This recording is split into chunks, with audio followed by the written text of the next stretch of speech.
Bienvenue sur le podcast de Naturisme TV. Vous découvrirez au fil des épisodes des histoires, des réflexions et des regards croisés sur le naturisme et son art de vivre. Aujourd'hui, pour notre exploration, on a un objectif extrêmement pratique. Oui, très concret. Voilà, on va vraiment essayer de démystifier, étape par étape, ce monument d'appréhension qu'est une toute première expérience en camping naturiste. Et c'est une grosse étape pour beaucoup de gens. Absolument. Et du coup, pour éviter de rester dans la théorie pure ou, tu sais, les grands discours un peu trop philosophiques, on va s'appuyer sur un cas d'étude réel. C'est une excellente idée. On pose nos valises, métaphoriquement parlant, au camping Les Ailloux. L'idée de cette discussion, c'est vraiment de décortiquer tout le processus. On veut enlever cette part de mystère qui entoure le passage à l'acte pour que ceux qui nous écoutent puissent envisager l'aventure avec une sérénité totale. C'est vrai qu'il est toujours beaucoup plus facile de se projeter quand on a un ancrage géographique et matériel précis. Tout à fait. Donc pour situer un peu le cadre de cette plongée au cœur du sujet et bien comprendre de quoi on parle, le domaine des Ailloux, ce n'est pas juste un champ avec 3 tentes au milieu de nulle part. Non, c'est sûr. C'est un établissement classique 4 étoiles en fait.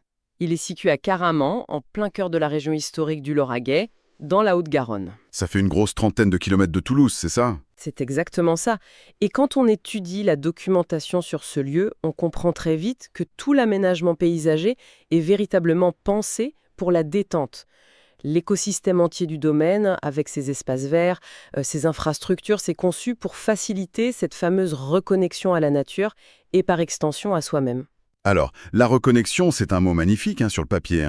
Bien sûr. Mais dans la réalité, avant d'en arriver là, l'inconnu génère souvent une appréhension assez palpable. Oh que oui. Je veux dire, avant même de se demander ce qu'on va mettre dans sa valise ou comment on va gérer la nudité physiquement, il y a une montagne de détails logistiques qui se bousculent dans la tête. Complètement. J'ai vraiment l'impression que pour ne pas paniquer le jour J, la réussite de l'expérience se joue dans la préparation mentale bien avant de franchir le portail. Absolument. Le véritable cheminement, il commence à la maison, dans son salon.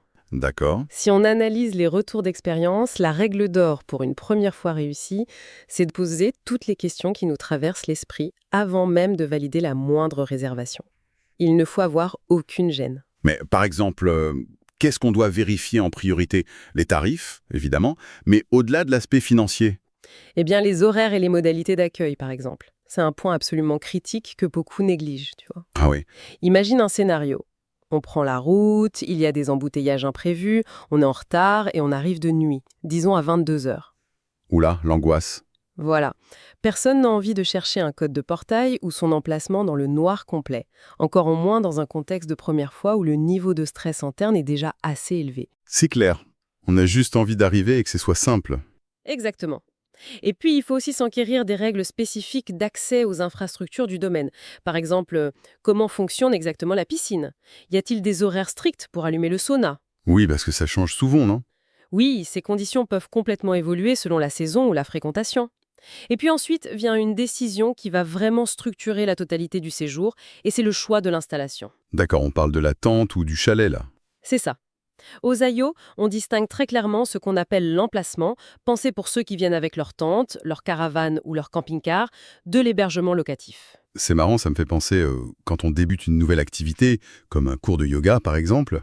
Oui, Au début, on a un peu peur de mal faire, on ne sait pas si on va vraiment aimer. Du coup, on loue le tapis fourni par la salle pour se rassurer. On est dans sa bulle, sans engagement. Et c'est seulement plus tard qu'on achète son propre matériel. Pour une première fois naturiste, un hébergement locatif n'est-ce pas le choix le plus sécurisant pour créer sa bulle?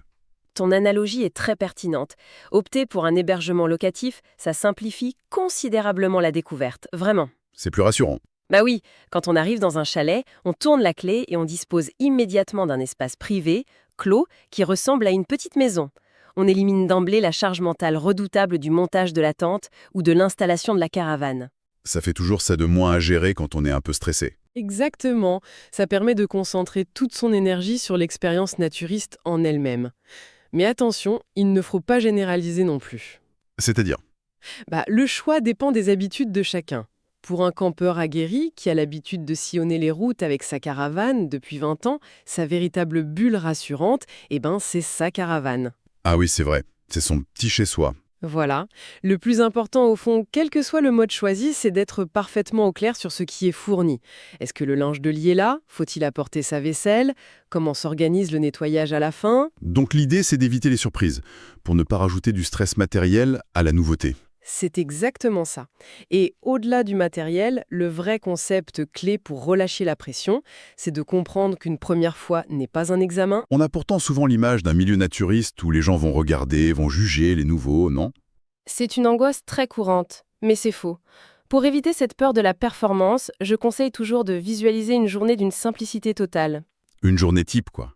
Oui, une journée toute simple. On arrive, on s'installe, on se repose, on fait une petite promenade. Les autres vacanciers aux Ayos, ils sont là pour la nature, pour le soleil, pour les activités. Pas pour noter les corps des autres sur 10. Surtout pas. Ils s'en fichent, littéralement. Ils ne sont pas là pour commenter les corps. Bon. Alors, si ce cadre mental est posé, on passe à l'étape fatidique. L'art de faire sa valise. Et là, j'avoue que j'ai eu un petit choc en préparant cette discussion. Ah bon? Naturiste, le but c'est de vivre nu, et la liste des vêtements recommandés est plus longue que pour un week-end classique chez mes parents. Pourquoi tant de couches? Bah oui, ça surprend toujours au début. Mais c'est très logique en fait. Le naturisme ne renie absolument pas la météo ni la santé. C'est-à-dire? Eh bien, les journées sont très chaudes sous le soleil de la Haute-Garonne, mais les soirées dans le Lauragais, elles peuvent être particulièrement fraîches. Donc les vêtements chauds, les petits pulls, un pantalon, c'est indispensable. Ah oui, on ne va pas grelotter juste pour le principe. Surtout pas. Le confort avant tout. Ensuite, il y a la gestion de la santé, notamment avec le soleil. La crème solaire, j'imagine? Indispensable. Et puis un chapeau, des lunettes de soleil, une gourde pour rester hydraté. Et puis n'oublions pas les chaussures de marche. On ne se promène pas pieds nus dans la forêt.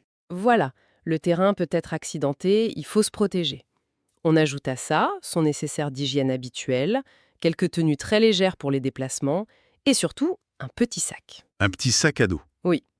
Et c'est là qu'on en vient à la vraie star de la valise, le symbole absolu. Ah, la fameuse serviette. La serviette, oui.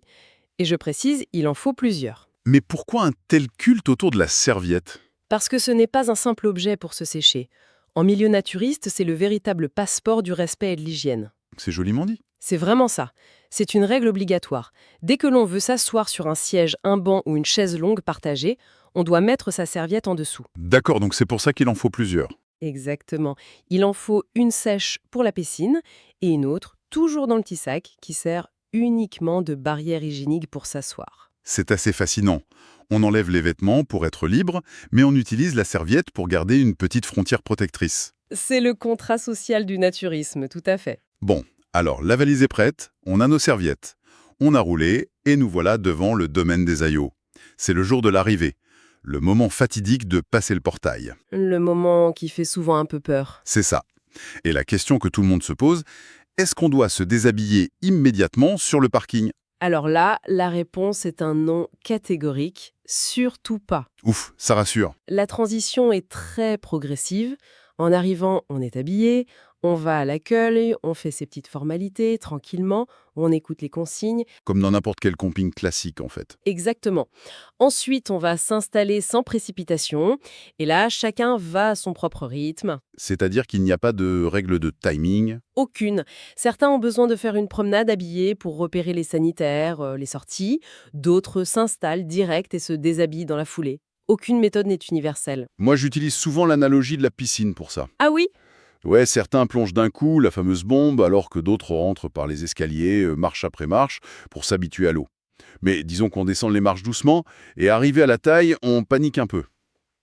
On fait quoi si on se sent soudainement très mal à l'aise? Eh bien, on s'écoute. Le naturisme valorise énormément le droit au repli. On a le droit de reculer. Bien sûr, si un inconfort survient, la règle, c'est de s'éloigner un peu, de faire une pause dans un espace rassurant comme son chalet ou sa tente.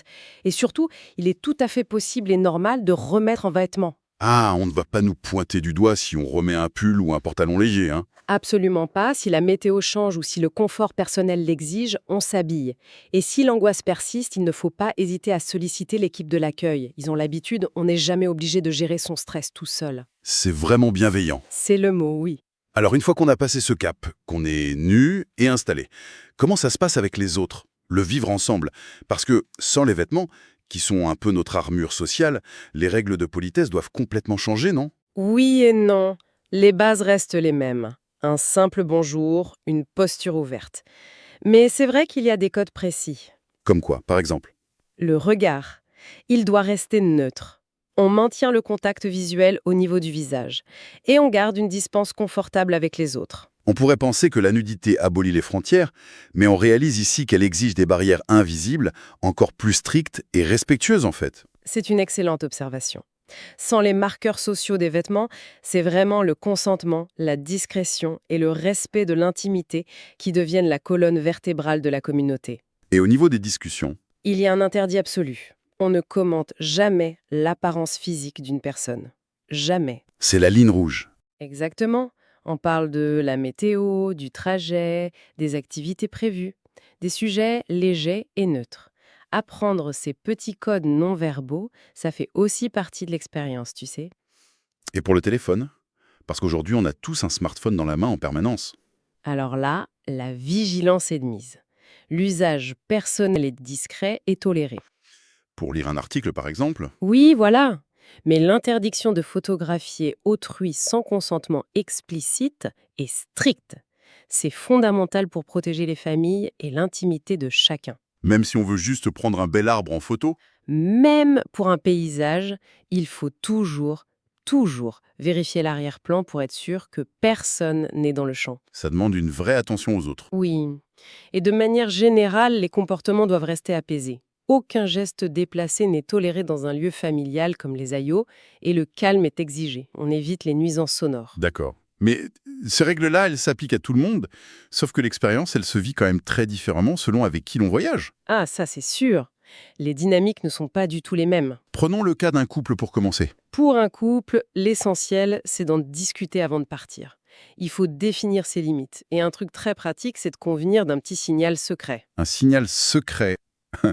Pourquoi faire? Pour demander une pause, si l'un des deux se sent mal à l'aise, il fait le signal et on s'isole ou on remet un vêtement sans avoir à s'expliquer devant tout le monde. Et surtout, il ne faut jamais comparer ses réactions. L'un peut être très à l'aise en 5 minutes et l'autre avoir besoin de 2 jours. C'est normal, on n'est pas tous pareils. Et pour quelqu'un qui part en solo, En solo, c'est vrai qu'il faut se créer ses propres repères. Le bon réflexe, c'est de se faire orienter par l'accueil.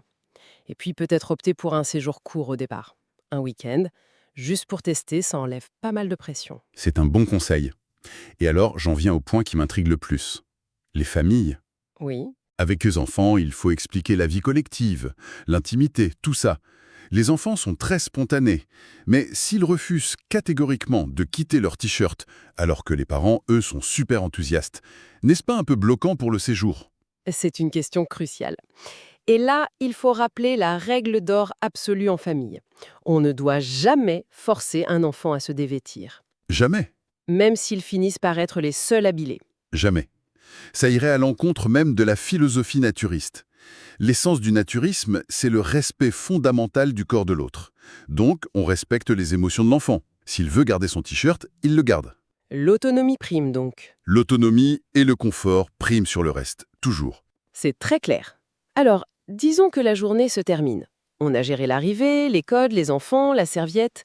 C'est l'heure du bilan du premier soir. Il est tout à fait normal de ressentir de la gêne, ou même une grande fatigue à cause des émotions.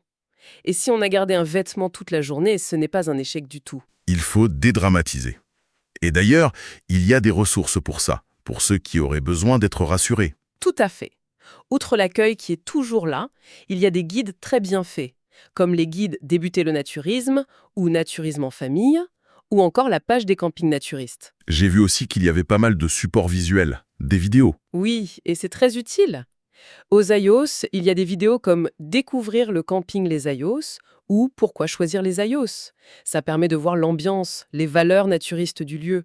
Oui, il y a même le témoignage d'un vacancier à un certain Bruno qui explique très bien tout ça. Exactement. Entendre quelqu'un raconter son vécu, ça aide énormément à se projeter. Au final, pour conclure notre discussion immersive, le constat qui s'impose, c'est qu'une première fois aux Ayos, c'est bien moins une question de nudité pure qu'un vrai voyage vers la simplicité. C'est exactement ça. C'est retrouver une forme de lenteur.